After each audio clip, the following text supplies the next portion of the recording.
परसों मैं बहुत थकी हुई कॉलेज से घर गई। जैसे ही मैं घर में दाखिल हुई तो मुझे अम्मी नज़र नहीं आई। जाहिर है, जब माँ घर पर नाम ले तो पहला जुमला जो हमारे मुंह से निकलता है वो यही होता है, अम्मी कहाँ है। बिल्कुल यही जुमला मेरे भी मुंह से निकला कि अम्मी कहाँ है। मेरी बहन ने बताया कि अम्मी गांव गई है किसी की फौतगी पर। खैर, ये सुनने के बाद मैंने खाना खाया और सो गई। शाम को जब मैं उठी तो अम्मी वापस आ चुकी थी। मैं इनके पास बैठ गई और इनसे पूछने लगी कि गांव में किसकी फौतगी हुई थी। मेरे सवाल के जवाब में अम्मी ने मुझे एक दर्दनाक वाक़या सुनाया। अम्मी ने बताया कि इस लड़की की शादी को अभी 14 माह हुए थे। यूँ समझ लीजिए कि अभी वो दुल्हन ही थी। वो अपने पहले बच्चे को जन्म दे रही थी। डिलीवरी के वक्त घर का कोई भी फर्द इसे अस्पताल नहीं लेके जा रहा था। सब घर वाले एक ही बात पर अटके हुए थे, हमारी अपनी ख़ानदानी दाई है, इसी को हम बुलाएंगे और वही डिलीवरी के वक्त होगी। सब घर वाले यही कह रहे थे कि वो काफ़ी तजर्बाकार दाई है और वो सब कुछ संभाल लेगी।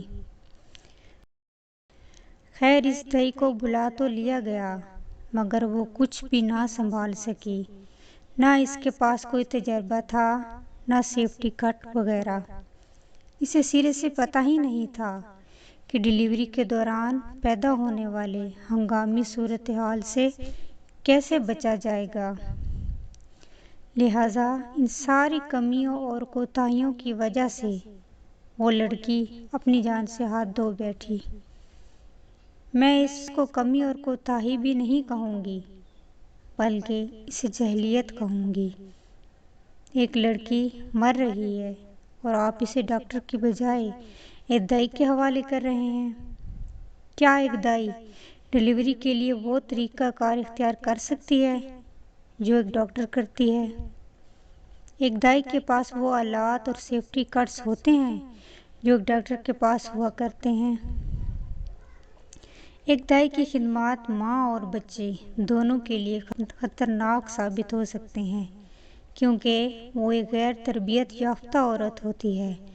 ना इसने मेडिकल पढ़ा होता है और ना ही कोई मेडिकल कोर्स वगैरह किया होता है।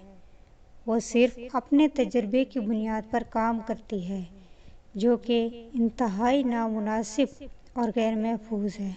दूसरी तरफ, अगर ये दाइयाँ सही तरीके से डिलीवरी कर भी ले, मगर फिर भी आने वाले हालात में इस औरत को तरह तरह की बीमारियां लाहक हो सकती हैं, क्योंकि एक दाई इस तरह का इलाज नहीं कर सकती जो अस्पताल में डॉक्टर्स करते हैं। इस तरह का ख्याल एक दाई रख ही नहीं सकती। इस तरह अगर एक मरीज़ को कोई हंगामी सूरत हाल से दो चार होना पड़े तो इसे कंट्रोल करना फिर एक दाई बिल्कुल भी नहीं कर सकती, बल्कि एक डॉक्टर कर सकता है, क्योंकि इनके पास हालात के मुताबिक हर एक चीज़ मौजूद होती है जो कि एक गांव के दाई के पास नहीं होती। एक दाई के पास वो महारत, तरबियत या सामान नहीं होता जो डॉक्टर के पास होता है। इसी वजह से माँ और इसके बच्चे को पेचीदगियों या मौत जैसे खतरे का सामना करना पड़ सकता है। हाँ, इसके साथ मैं ये बात भी मानती हूँ कि कुछ तजर्बाकार दाइयाँ भी हो सकती हैं जो डिलीवरी के टाइम माँ और बच्चे दोनों की देखभाल कर सकती हैं, लेकिन वो इस सूरत हाल में मुमकिन है जब बच्चे की पैदाइश घर में मुमकिन हो। लेकिन अगर कोई हंगामी सूरत हाल पेश आ जाए, जैसा कि सीज़ेरियन सेक्शन वगैरह, तो ऐसे हालात में फिर डॉक्टर ही से रजू करना चाहिए, ना कि मरीज़ को गांव के किसी दाई के रहमो करम पर छोड़ दिया जाए।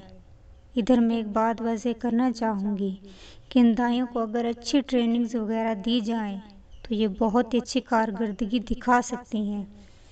اس کے علاوہ اگر ان کو سیفٹی کٹس وغیرہ بھی مہیا کیے جائیں تو یہ اپنے تجربے کی بنیاد پر اور ان آلات کو استعمال کرتے ہوئے اچھا کام کر سکتی ہیں، مگر ان ٹریننگز اور تجربے کے بغیر ان دائیوں سے ڈلیوری کروانا ایسا ہے جیسے موت کو خود دعوت دینا۔